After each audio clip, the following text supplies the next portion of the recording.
भला चरवाहा मैं हूँ। एजेकियल नबी ने अध्याय 34 में भविष्यवाणी की थी भले चरवाहे के विषय में, और वो भविष्यवाणी यीशु मसीह में पूरी हुई। इससे पहले कि हम नई व्यवस्था से वचन पढ़ें, हम पुरानी व्यवस्था से एजेकियल के ग्रंथ अध्याय 34 पद संख्या 11 और उससे आगे हम इस वचन को पढ़ेंगे। लिखा है, क्योंकि प्रभु ईश्वर ये कहता है, मैं स्वयं अपनी भेड़ों की सुधि लूंगा और उनकी देखभाल करूंगा। भेड़ों के भटक जाने पर जिस तरह गडरिया उनका पता लगाने जाता है, उसी तरह मैं अपनी भेड़ें खोजने जाऊंगा। कोहरे और अंधेरे में जहां कहीं वे तितर बितर हो गई हैं, मैं उन्हें वहां से छुड़ा लाऊंगा। मैं उन्हें राष्ट्रों में से निकालकर और विदेशों से एकत्र कर उनके अपने देश लौटा लाऊंगा। मैं उन्हें इज़राइल के पहाड़ों पर, घाटियों में और देश भर के बसे हुए स्थानों पर चराऊंगा। मैं उन्हें अच्छे चरागाहों में ले चलूंगा।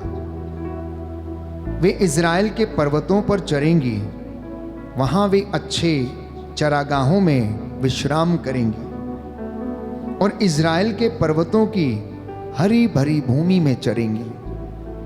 प्रभु कहता है, मैं स्वयं अपनी भेड़ों का चरवाहा होऊंगा और उन्हें विश्राम करने की जगह दिखाऊंगा। जो भेड़ें खो गई हैं, मैं उन्हें खोज निकालूंगा। जो भटक गई हैं, मैं उन्हें लौटा लाऊंगा। जो घायल हो गई हैं, उनके घावों पर पट्टी बांधूंगा। जो बीमार हैं, उन्हें चंगा करूंगा। जो मोटी और भली चंगी हैं, उनकी देखरेख करूंगा। मैं उनका सच्चा चरवाहा होऊंगा।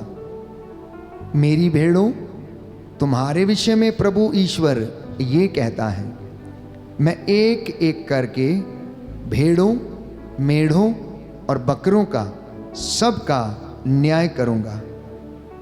क्या तुम्हारे लिए यही काफी नहीं कि तुम अच्छे चरागाहों में चरो और अपने चरागाहों का शेष भाग अपने पांवों से रौंदो, स्वच्छ पानी पियो और शेष पानी अपने पांवों से मथ दो? क्या मेरी भेड़ें तुम्हारे पैरों से रौंदे चरागाहों में चरें और तुम्हारे पांवों से मथा पानी पिएं? इसलिए प्रभु ईश्वर ये कहता है, मोटी और दुबली भेड़ों का मैं ही न्याय करूंगा। तुम तब तक सभी कमजोर भेड़ों को अपनी बगल और कंधे से धक्के देती और अपने सींगों से मारती जाती हो, जब तक तुम उन्हें बाहर नहीं भगा देती। इसलिए मैं अपनी भेड़ों की रक्षा करूंगा और वे कभी दूसरों की शिकार नहीं होंगी, और मैं भेड़ और भेड़ के बीच न्याय करूंगा। मैं उनके लिए एक चरवाहे अपने सेवक दाऊद को नियुक्त करूंगा और वह उनको चराएगा और उनका चरवाहा होगा। मैं प्रभु उनका ईश्वर होऊंगा और मेरा सेवक दाऊद उनका शासक होगा। यह मैं प्रभु ने कहा है। मैं उनके साथ शांति का विधान स्थापित करूंगा तथा देश से बनेले पशुओं को निकाल बाहर करूंगा, जिससे कि वे उजाड़ खंड में सुरक्षित रह सकें और जंगलों में सो सकें। मैं उनको और अपनी पहाड़ी के चारों ओर के स्थानों को आशीर्वाद दूंगा। कहता है, मैं उनको और अपनी पहाड़ी के चारों ओर के स्थानों को आशीर्वाद दूंगा। मैं समय पर वर्षा कराऊंगा, वह आशीर्वाद की वर्षा होगी। आमीन, हालेलुया, हालेलुया। यीशु की स्तुति हो, यीशु की स्तुति यीशु हो, को धन्यवाद, यीशु को धन्यवाद, यीशु की आराधना हो, यीशु की आराधना यीशु हो, की महिमा हो, यीशु की महिमा यीशु हो, को धन्यवाद। यीशु को धन्यवाद। हालेलुया। हालेलुया। हे प्रभु यीशु, हे प्रभु मैं यीशु, विश्वास करता हूँ मैं विश्वास आप करता भला हूँ, चरवाहा हैं। आप भला चरवाहा हैं। मैं आपकी आवाज को मैं आपकी आवाज को पहचानता हूँ। पहचानता हूँ। Hallelujah, hallelujah. हालेलुया। हालेलुया।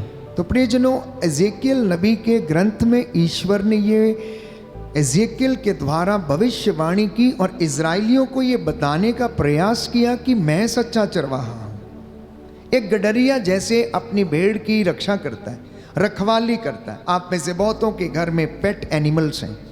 आप में से बहुतों के घर में शायद गाय है, बकरी है, भैंस है या अन्य पालतू पशु हैं जिनको आप बहुत प्यार करते हैं और जो आपके बहुत काम आते हैं। गाय, बैल, भेड़, बकरी, भैंस आपके काम आते हैं प्यारे भाइयों और बहनों। और आप में से तो कुछ लोग इतना प्यार करते हैं उनको कि आपने उनको पेट नेम दे रखे हैं। आपने उनको पेट नेम दे रखा है। छोटे बच्चे अपनी बकरी को छम्मो रानी, छबीली, रानी, इस तरीके के नाम देकर पुकारते हैं गाँव में। और ग्वाला जब अपनी भेड़ों के पीछे पीछे रहता है, वो एक एक को नाम लेकर पुकारता है, क्योंकि उसका रोज का उठना बैठना उनके साथ होता है। और भेड़ें कितनी सादगी से उसकी आवाज़ को सुनती हैं और उसके पीछे पीछे सिर झुका के चलती रहती हैं। तो परमेश्वर हमें यह बताना चाहता है कि जिस तरीके से एक गडरिया, एक ग्वाला अपनी भेड़ों की देखभाल करता है, अपने पालतू पशुओं की और पेट एनिमल्स की देखभाल करता है, मैं भी प्रभु अपनी प्रजा इज़राइल की इसी तरीके से देखभाल करता हूँ। अब आप में से जो गडरिए हैं, जो ग्वाले हैं, जो किसान हैं, जिनके घर में जानवर हैं, आपको पता है कि किस प्रकार से भेड़ की या फिर अपने गाय या फिर भैंस की देखभाल करनी है। जब वो लिटर करने के लिए तैयार होती हैं, जब वो प्यारे भाइयों और बहनों गर्भावस्था में होती हैं, तो गडरिया उसे धीरे धीरे ले चलता है, दूसरे जानवरों से उसे अलग बांधता है, उसकी देखभाल करता है ताकि दूसरे पशु उसको धक्का ना मारें। और इसमें लिखा गया है कि तुम मोटी मोटी तगड़ी भेड़ें इन पतली पतली छोटी छोटी भेड़ों को क्या करती हो, टक्कर मारती हो, जब तक कि तुम उन्हें बाड़े में से बाहर ना निकाल दो। तो ये संकेत दिया गया है कि तुम में से कुछ लोग जो अपने अहंकार में, घमंड में और ताकत में और सामर्थ्य में, धन संपत्ति के अहंकार में रहते हैं और दूसरे लोगों को, शोषित और गरीबों को कुचलने का प्रयास करते, कहता है मैं तुम्हारा न्याय करूंगा, मैं तुम्हारा न्याय करूंगा। कहता मैं भेड़ों को अलग करूंगा, मेढ़ों को अर्थात उनके बच्चों को अलग करूंगा, बकरों को अलग करूंगा, बकरियों को अलग करूंगा। एक गडरी को अपने पेट एनिमल्स के विषय में सब कुछ पता रहता है, अपने पशुओं के विषय में सब कुछ पता रहता है, कौन सा मारने वाला है, कौन सा प्यार करने वाला है, किसको पुचकारा जा सकता है या किसको कैसे कब्जे में किया जा सकता है, वो सब जानता है। और यहाँ परमेश्वर प्यारे भाइयों और बहनों अपने आप को गडरिया कहकर अपनी प्रजा को संबोधित करता है। पुरानी व्यवस्था में हम पढ़ते हैं परमेश्वर को अनेक नाम दिए गए, भला चरवाहा, भला गडरिया, शांति का राजकुमार, यहोवा परमेश्वर, एल शद्दाई, इस तरीके के प्यारे भाइयों और बहनों परमेश्वर को नाम दिए गए हैं और इन नामों से पुकारा गया है। वो परमेश्वर चंगा करने वाला परमेश्वर, स्वस्थ करने वाला परमेश्वर। यदि राजाओं के दूसरे ग्रंथ अध्याय 20 पद संख्या 5 और उससे आगे आप पढ़ेंगे तो वहाँ पर प्यारे भाइयों और बहनों लिखा है कि परमेश्वर चंगा करने वाला परमेश्वर। राजाओं का दूसरा ग्रंथ अध्याय 20 पद संख्या 5 और उससे आगे। हालेलुया, हालेलुया, यीशु की स्तुति हो, यीशु को धन्यवाद, यीशु की आराधना हो, यीशु की महिमा हो, यीशु को धन्यवाद, हालेलुया। यहाँ पर लिखा है मेरी प्रजा के शासक हिजकिय्याह के पास लौट जाओ और उससे कहो तुम्हारे पूर्वज दाऊद का प्रभु ईश्वर यह कहता है, मैंने तुम्हारी प्रार्थना सुनी और तुम्हारे आंसू देखे हैं। मैंने तुम्हारी प्रार्थना सुनी और तुम्हारे आंसू देखे हैं। देखो, मैं तुम्हें अच्छा कर दूंगा और तुम तीसरे दिन ईश्वर के मंदिर जाओगे। मैं तुम्हारी आयु 15 वर्ष बढ़ा दूंगा। मैं तुम्हारी आयु 15 वर्ष बढ़ा दूंगा। मैं अश्शूर के राजा से तुम्हारी और इस नगर की रक्षा करूंगा। मैं अपने वचन तथा अपने सेवक दाऊद के कारण इस नगर की रक्षा करूंगा। कहता है, मैं अपने सेवक दाऊद के कारण, अपने सेवक के कारण इस नगर की रक्षा करूंगा। आपकी रक्षा करेगा। Hallelujah, hallelujah. यीशु की स्तुति हो। यीशु की स्तुति यीशु हो। को धन्यवाद। यीशु को धन्यवाद। हालेलुया। हालेलुया। तो दूसरा रेफरेंस हमें मिलता है यशायाह नबी के ग्रंथ अध्याय 30 में हम पढ़ते हैं। प्यारे भाइयों और बहनों, प्रभु का वचन हमें बताता है पद संख्या 26 और उससे आगे। यशायाह नबी का ग्रंथ अध्याय 30 पद संख्या 26 और उससे आगे इस वचन को हम पढ़ेंगे। इस प्रभु इस वचन के द्वारा हमसे बातें करना चाहता है। अध्याय 30 पद संख्या 26 और उससे आगे लिखा है, जिस दिन प्रभु अपनी प्रजा के टूटे हुए अंगों पर पट्टी बांधेगा और उसकी चोटों के घावों को चंगा करेगा, उस दिन चंद्रमा का प्रकाश सूर्य की तरह होगा और सूर्य का प्रकाश 7 दिनों के सम्मिलित प्रकाश के सदृश 7 गुना प्रचंड हो उठेगा। ये प्रभु वादा करता है कि जिस दिन वो मिस्र में रहने वाली अपनी प्रजा के घावों पर पट्टी बांधेगा, उस दिन ईश्वर का सामर्थ्य, प्यारे भाइयों और बहनों, चमकते हुए सूरज के जो 7 गुना प्रकाश से भी ज्यादा प्रचंड होगा। ये उसका साइन होगा, बाइबल कहती है। मैं और यशायाह नबी इस बात की भविष्यवाणी करता है। इतना ही नहीं प्यारे भाइयों और बहनों, परमेश्वर को पुरानी व्यवस्था में और भी नाम दिया गया। जब उसने इब्राहिम के लिए प्रबंध किया, इब्राहिम से जब उसने कहा अपने बेटे इसहाक को ले जाओ और मेरे लिए बलि चढ़ाओ, क्योंकि परमेश्वर इब्राहिम की परीक्षा ले रहा था। बुढ़ापे में उसे एक संतान दिया, एक बेटा दिया, उसका नाम उसने इसहाक रखा। अब वो जानना चाहता था कि इब्राहिम सचमुच ईश्वर से प्रेम करता है या नहीं, या फिर अपने बेटे से प्रेम करता है। और जब परमेश्वर ने इब्राहिम से कहा कि अपने बेटे को लो और जिस जगह पर मैं तुम्हें दिखाऊं, जो पहाड़ी में तुम्हें दिखाऊं, तुम वहां उसको ले चलो, और वो उसको लेकर मोरिया पर्वत की ओर चल पड़ा। इब्राहिम ने कोई सवाल नहीं किया, प्रभु ऐसा क्यों, प्रभु ऐसा क्यों? बुढ़ापे में एक बच्चा दिया है, संतान के लिए मैं तरस गया था, लेकिन आपने मुझे संतान का वरदान नहीं दिया। आप में से बहुत से लोग जिनको परमेश्वर ने लंबे समय के बाद संतान का वरदान दिया या कोई आशीर्वाद दिया है, अब वो उनके हाथ से निकल रहा या बीमार पड़ा हुआ, तो सैकड़ों सवाल आपकी जुबान पे आते हैं। आखिर क्यों मेरे साथ ही ऐसा क्यों? इतने देर के बाद एक मिला, प्रभु ने वो भी ले लिया, आखिर मेरी जिंदगी में ऐसा क्यों? लेकिन इब्राहिम ने एक भी सवाल नहीं किया, उसने नहीं पूछा आप क्यों ऐसा कह रहे हैं, अभी तो मिला है, इसे वापस चाहते हैं, बलि चढ़ाने के लिए कह रहे हैं। और वो प्यारे भाइयों और बहनों, बच्चे को लेकर उसको खच्चर के ऊपर उसने उसको अपने गधे को तैयार किया और उसके ऊपर लकड़ियों का गट्ठा रखा, और वहां पर प्यारे भाइयों और बहनों उसको लेकर मोरिया पर्वत के ऊपर चला गया, जहां वो बलि चढ़ा सके। बच्चा रास्ते में पूछता है, पिताजी सब कुछ तो है, लेकिन बलि का मेमना कहाँ है, बलि का मेमना कहाँ है?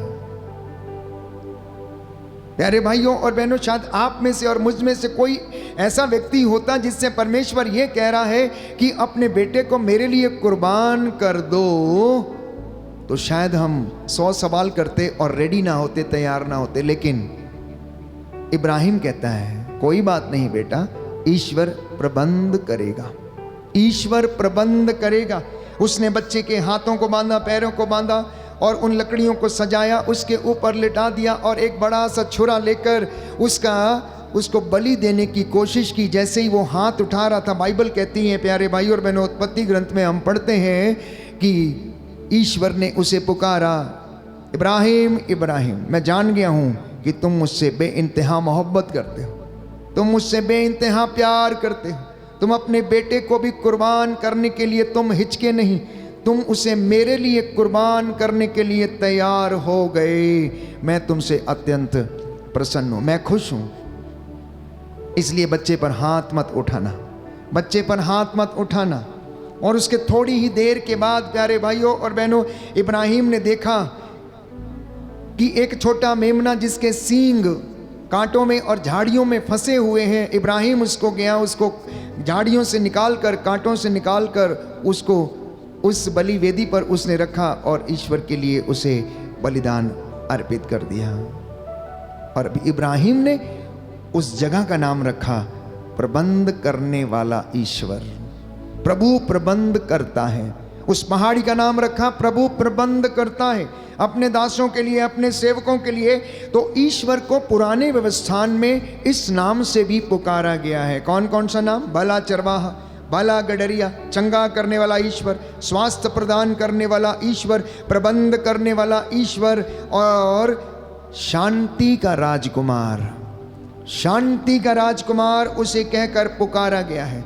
भले चरवाहे की संज्ञा भजन संहिता 23 में साम नंबर 23 में उनको दी गई है कि प्रभु मेरा चरवाहा है, मुझे किसी बात की कमी नहीं है, वो मेरे लिए प्रबंध करता है, वो मुझे जल के पास ले जाकर मुझ में नवजीवन का संचार करता है। Hallelujah, hallelujah. यीशु की स्तुति हो, यीशु की स्तुति यीशु हो, को धन्यवाद हो, यीशु को यीशु की धन्यवाद, आराधना हो, यीशु की आराधना यीशु की महिमा हो, यीशु की महिमा हो, यीशु को धन्यवाद हो। यीशु को धन्यवाद। Hallelujah, hallelujah, hallelujah. हालेलुया। आइए प्रभु यीशु आइए प्रभु यीशु मेरे जीवन में, मेरे जीवन मेरे में, परिवार में मेरे परिवार में आशीष प्रदान कीजिए। आशीष प्रदान कीजिए। हे प्रभु यीशु, हे प्रभु यीशु, मैं अपने परिवार को मैं अपने परिवार को आपके चरणों में आपके चरणों समर्पित में करता हूँ। समर्पित करता हूँ। Hallelujah, hallelujah, hallelujah. हालेलुया। एक और नाम से ईश्वर को पुकारा गया। यिर्मयाह नबी का ग्रंथ अध्याय 23 पद संख्या 6 और उससे आगे। बुक ऑफ जरमाया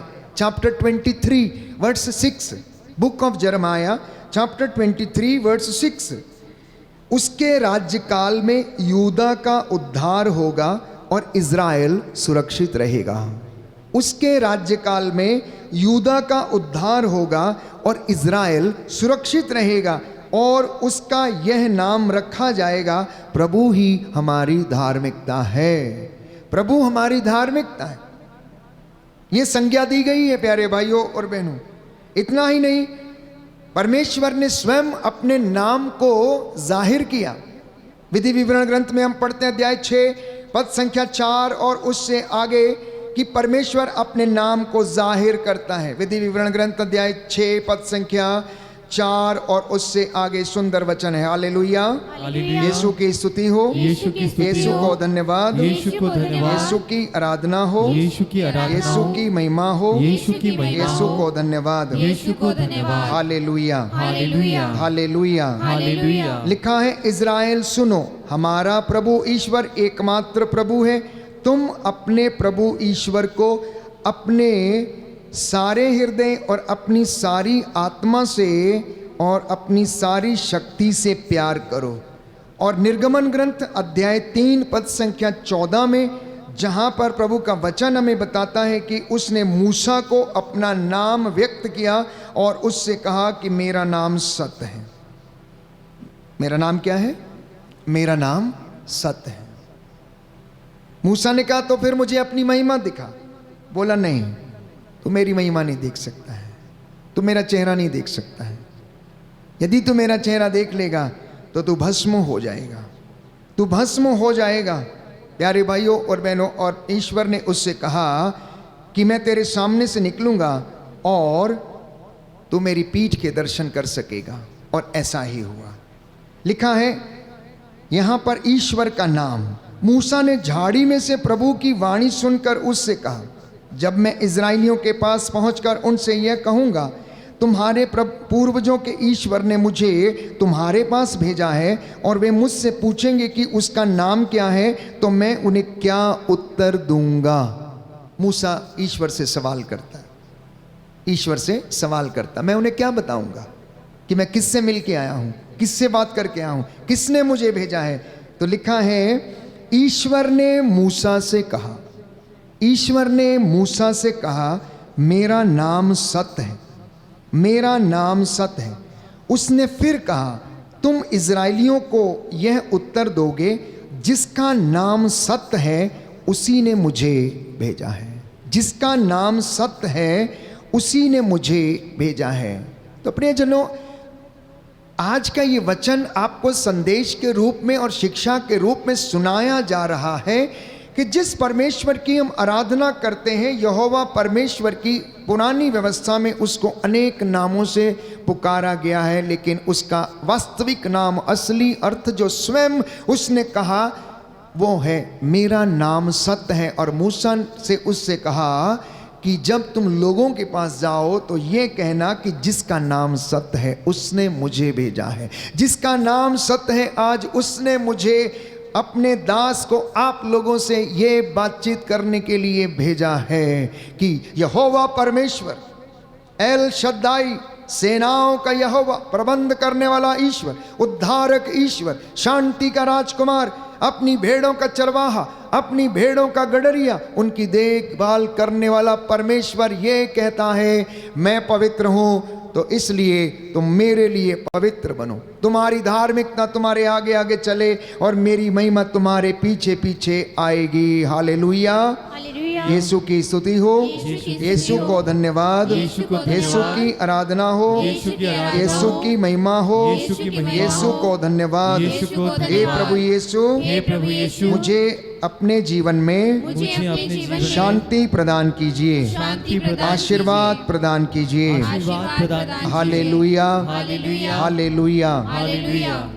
तो जब हम सुसमाचार में हम पढ़ते हैं तो सुसमाचार में प्रभु यीशु इन सारी भविष्यवाणियों को क्या करते हैं, पूरा करते हैं। और ये सारी भविष्यवाणियां यीशु मसीह में आकर पूरी होती हैं। जो पुरानी व्यवस्था में नबियों के द्वारा नबुवत की गई थी, घोषणा की गई थी, या परमेश्वर अपने नबियों के द्वारा बोला था, वो अब यीशु मसीह में पूरी होती हैं। तो बाइबल हमें बताती है प्यारे भाइयों और बहनों कि यीशु कहता है, मैं भला गडरिया हूँ, मैं भला गडरिया हूँ। कहता है जो भेड़शाला में पीछे के दरवाजे से प्रवेश करता है वो चोर है, वो चोर है, लेकिन जो सामने के दरवाजे से प्रवेश करता है वो वास्तव में सच्चा चरवाहा, सच्चा गडरिया, भला चरवाहा है। भले चरवाहे में और डुप्लीकेट चरवाहे में अंतर क्या है? भला चरवाहा अपनी भेड़ों को, प्यारे भाइयों और बहनों, जंगली जानवरों से बचाता है, और जब जंगली जानवर अटैक करता है तो वो उनसे क्या कर लेता है, लड़ने के लिए तैयार हो जाता है, रक्षा करने के लिए तैयार हो जाता है। लेकिन डुप्लीकेट चरवाहा जिसे कोई परवाह नहीं होती है, वो उनको वहीं पर छोड़कर वो भाग जाता है, वो भाग जाता है। इसलिए प्यारे भाइयों और बहनों, आज जब हम इस वचन को सुन रहे हैं तो प्रभु यीशु के इस वचन को हम आत्मसात करने की कोशिश करें। आप पिता, आप माता अपने घर के भले चरवाहे बनने का पूरा पूरा प्रयास करें। आप अपने खानदान के, अपने परिवार के भले गडरिए बनने की पूरी पूरी कोशिश करें। यदि आप अपनी कलीसिया की अगुवाई कर रहे हैं तो एक सच्चा चरवाहा बनकर उसकी अगुवाई करें, निस्वार्थ रूप से उनके साथ खड़े होने के लिए, उनके लिए प्रार्थना करने के लिए, उनको साथ लेकर चलने के लिए। और यदि आप माता पिता हैं तो आप अपने बच्चों को अच्छी शिक्षा भले चरवाहे के रूप में देने का पूरा पूरा प्रयास करें। और यदि आप टीचर हैं, विद्यालय में पढ़ाते हैं, या आप प्रोफेसर हैं, या किसी ऐसे बड़े बच्चों को आप शिक्षा देने का काम करते हैं, शिक्षा देने का भार आपने उठाया है, तो आप एक भले चरवाहे के जैसे आप उनकी देखभाल करें। और यदि आप डॉक्टर हैं, यदि आप नर्स हैं, तो भी आपकी जिम्मेदारी एक भले चरवाहे, भले गडरिये के लिए, जो अपनी भेड़ों के लिए प्रबंध करता है, अन्न का, जल का, उनके स्वास्थ्य की देखभाल करता है, उनके लिए रहने का प्रबंध करता है, ठीक वैसे ही एक नर्स, एक डॉक्टर को, एक टीचर को, और माता पिता को, और कलीसिया के अगुआ को, चाहे वो याजक हो या पास्टर हो या शासक हो या प्रशासक हो, आज प्रभु आमंत्रित करता है नाम ले लेकर कि तुम अपने कुनबे का, अपने खानदान का, अपनी कलीसिया का, अपने झुंड का चरवाहा बनो, अन्यथा जब मैं आऊंगा तो मैं तुम्हारा न्याय करूंगा। Hallelujah, hallelujah. यीशु की स्तुति हो, यीशु को धन्यवाद, यीशु की आराधना हो, यीशु की आराधना हो, यीशु की महिमा हो, यीशु की महिमा यीशु हो, को धन्यवाद। यीशु को धन्यवाद। Hallelujah, hallelujah, hallelujah. हालेलुया। और इतना ही नहीं, एक सुंदर बात प्रभु ने आज के वचन में कही, जो हमने एजेकियल नबी के ग्रंथ में से पढ़ा। कहता मैं भेड़ों को बकरियों से अलग करूंगा। कहता मेरी भेड़ें मेरी आवाज़ को पहचानती हैं। आप कैसी भेड़ हैं? क्या आप उसकी आवाज़ को पहचानती हैं? पहचानती हैं कि नहीं पहचानती? पहचानते हैं आप लोग? पहचानते हैं, लेकिन कभी कभी नज़रअंदाज ज़रूर करते हैं। जब वो बुलाता है तब आप मोबाइल पे लगे रहते हैं। जब वो बुलाता है, आ जाओ बेटा, टाइम हो गया, भोज का प्रबंध हो गया है, आ जाओ, भोज तैयार है, बैठो, पहले हम दुआ कर लेते हैं, नहीं हम थोड़ी देर में आएंगे, आवाज़ को नज़रअंदाज करते, अनसुना करते हैं। प्यारे भाइयों और बहनों, हम में से बहुत सारे लोग इस प्रकार के एडिक्शन के शिकार हैं।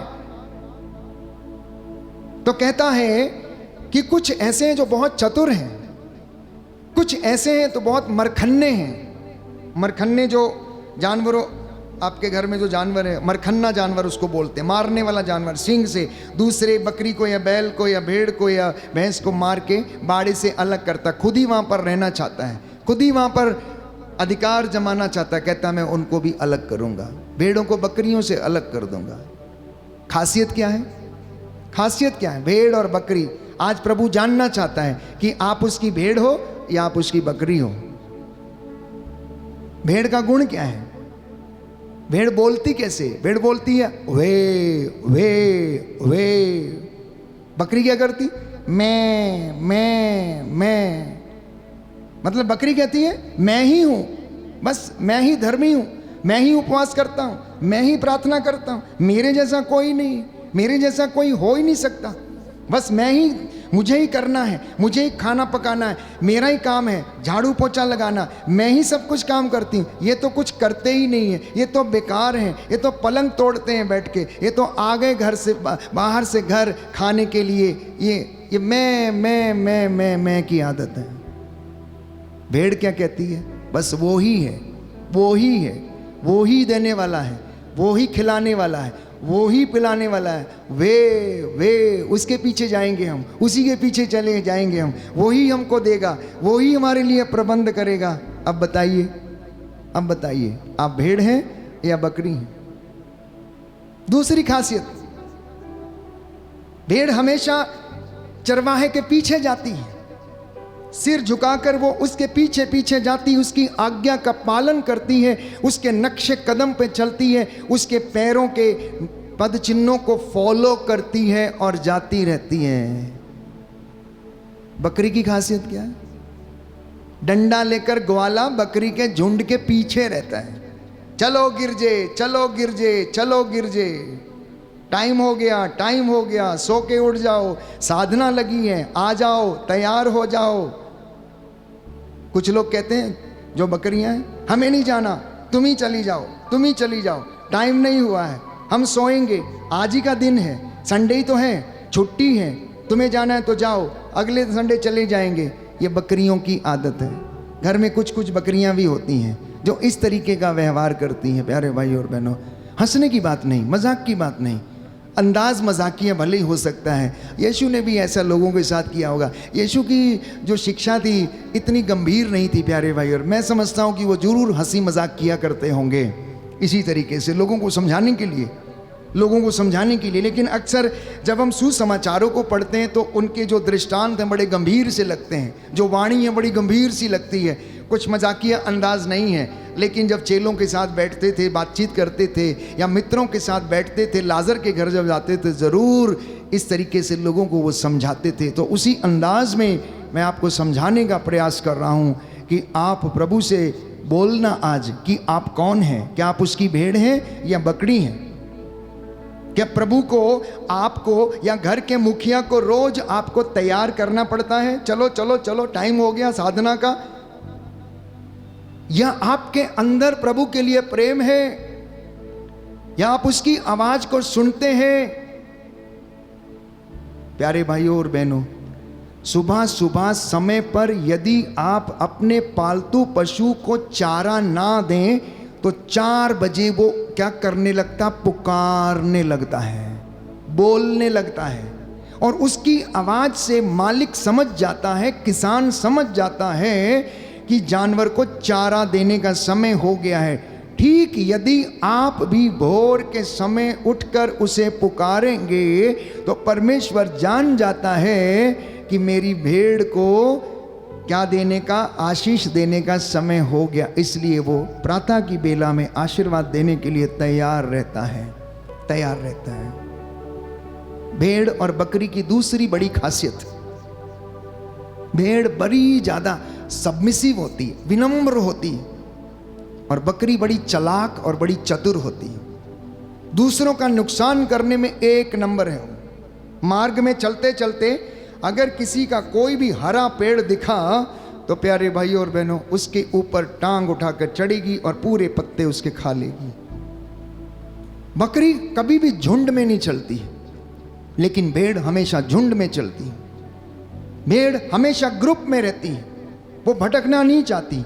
लेकिन अगर आप गोट्स को देखेंगे, बकरियों को देखेंगे, तो प्यारे भाइयों और बहनों वो अपनी अपनी दिशा पकड़कर भटके हुए रहते हैं, और इस तरीके के उनका जीवन है। ये दोनों में खासियत है। इसलिए यीशु ने कहा, प्रभु ने कहा, वचन में हम पढ़ते हैं कि जब वो न्याय का दिन आएगा तो वो क्या करेगा? मेढ़ों को बकरों से अलग करेगा, मेढ़ों को बकरों से अलग करेगा। जिस तरह से वो विधर्मियों को धर्मियों से अलग करेगा, उसी तरह से इन ऐसे लोगों को भी वो अलग करेगा। तो आज का जो मनन चिंतन का विषय है, अपने आप से पूछने का ये जो विषय है वो ये है कि क्या मैं यीशु की भेड़ हूँ? क्या मैं उसकी आवाज़ को पहचानता हूँ? क्या मैं उसके नक्शे कदम पर चलता हूँ? क्या प्रभु मेरा भला चरवाहा है? अंगीकार करना, प्रार्थना करना, और ये वचन आपको और मुझे यीशु के जैसा बनने की कृपा प्रदान करें, उसकी वाणी को सुनने की कृपा प्रदान करें, और हम अपने व्यवहार को बदलें, अपने स्वभाव को बदलें, अपनी बातों को बदलें प्यारे भाइयों और बहनों, और यीशु की वाणी को सुनें और उससे आशीष प्राप्त करें।